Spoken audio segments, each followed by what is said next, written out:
देश में कोरोना के मामले लगातार सामने आ रहे हैं। दिल्ली, हरियाणा आदि राज्यों में लगातार कोरोना के पेशेंट मिल रहे हैं। ऐसे में दिल्ली और हरियाणा के सटे ग्वालियर में भी खतरे की घंटी बज रही है। पिछली बार कोरोना की दूसरी लहर में ग्वालियर ने तबाही देखी थी। लोगों को ऑक्सीजन नहीं मिल पा रहा था, अस्पताल में बेड उपलब्ध नहीं हो पा रहे थे। सैकड़ों लोगों को कोरोना के कारण जान गंवानी पड़ी थी। ऐसे में पिछली बार से सबक लेते हुए इस बार कोरोना की आहट होते ही इससे निपटने के लिए ग्वालियर के सभी निजी और सरकारी अस्पतालों में विशेष इंतजाम किए जा रहे हैं। हालांकि अभी कोई विशेष गाइडलाइन जारी नहीं हुई, लेकिन फिर भी तैयारियां जारी हैं। कोरोना का ये नया वेरिएंट JN1 और JF7 की भारत में एंट्री के साथ स्वास्थ्य विभाग भी अलर्ट हो गया है। WHO ने पहले ही JN1 को वेरिएंट ऑफ इंटरेस्ट घोषित कर दिया है। लिहाजा कोरोना के समय सबसे ज्यादा ऑक्सीजन की जरूरत पड़ती है। लेकिन ग्वालियर के सरकारी अस्पतालों में कोरोना महामारी के समय लगाए गए ऑक्सीजन प्लांट देखरेख के अभाव में बंद पड़े हुए हैं, जिनकी लंबे समय से सर्विस भी नहीं हुई।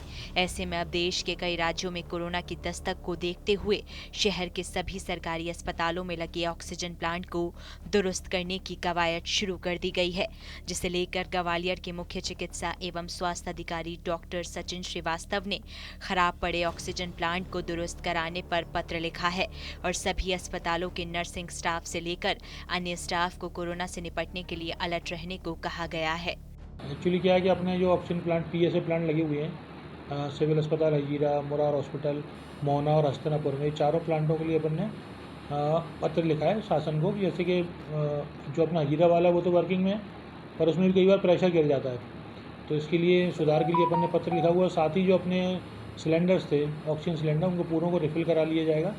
एक आध दिन में पूरे रिफ़िल हो जाएंगे। बाकी सिविल सर्जन से भी डॉक्टर राजेश शर्मा से भी बात हुई है, तो वो पूरी तैयारी, हम लोग कोविड वार्ड अलग बना रहे हैं, उसका प्लान कर रहे हैं। दूसरी चीज़, दवाई की उपलब्धता भी पूरी रहेगी।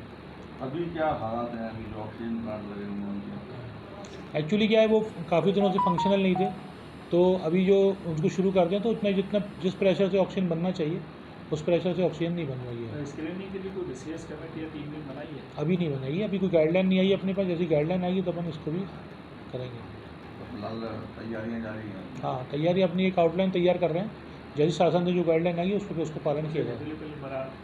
ऑक्सीजन सिलेंडर वगैरह रिफिल करा के रख रहे हैं, वो तो अपने वैसे भी काम में आएंगे। अगर कोविड नहीं आया तो वो वैसे भी यूज़ में आएंगे, तो उनको पूरे सिलेंडर जितने भी अपने पास अवेलेबल हैं उनको सबको रिफिल करा के रेडी करके रख रहे हैं। कोरोना को देखते हुए दूसरी ओर गजरा राजा मेडिकल कॉलेज के अंतर्गत ग्वालियर चंबल अंचल के सबसे बड़े जयारोग्य अस्पताल समूह की स्वास्थ्य सेवाओं से जुड़े लोगों को अलर्ट कर दिया गया। अस्पताल में जरूरी स्वास्थ्य मशीनरी, दवाएं सहित अन्य संसाधनों की जानकारी को अपडेट कर लिया गया है।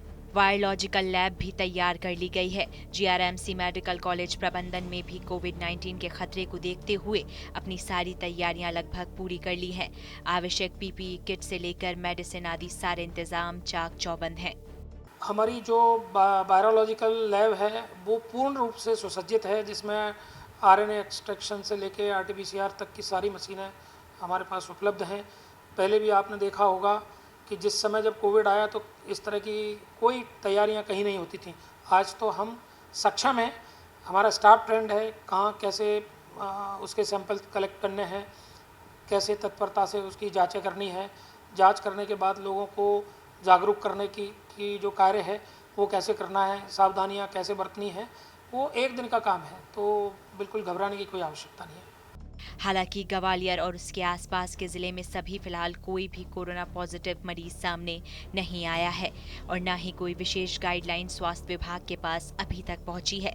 लेकिन अगर कोरोना ने दस्तक दी और मरीजों की संख्या भी अगर बढ़ी तो उससे निपटने के लिए स्वास्थ्य महकमा अपनी तैयारी को पूर्ण करने में जुटा है, ताकि समय रहते गंभीर स्थिति से निपटा जा सके। ग्वालियर से TV9 के लिए धर्मेंद्र शर्मा की रिपोर्ट।